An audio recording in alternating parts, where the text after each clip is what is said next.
Sinubukan kanilang pilayin. Okay, sarap naman dito sa Kapatagan. Presko ang hangin, kuntian ang tanawin. Tahimik ang paligid, damang-dama mo ang kapayapaan. Alam kong ang ganitong kagandahan ay dapat nating alagaan. Bilang isang kabataang tulad ko, may tungkulin akong kailangang gampanan. Alagaan ang lupa't tubig na yaman ng ating bayan. Itapon ang basura sa tamang lalagyan, nang sa gayon ay maiwasan ang pagbaha sa ating bayan. Iwasan ang plastik na nagdudulot ng pasakit sa kalikasan.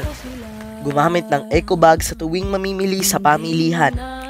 At higit sa lahat, iwasan natin ang pagsusunog ng basura na sumisira sa hangin at pumapatay sa sigla ng ating lupa.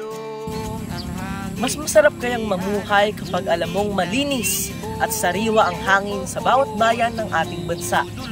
Palagi nating isaisip na ang kalikasan ay hindi lang para sa ngayon, kundi para rin sa mga susunod na henerasyon.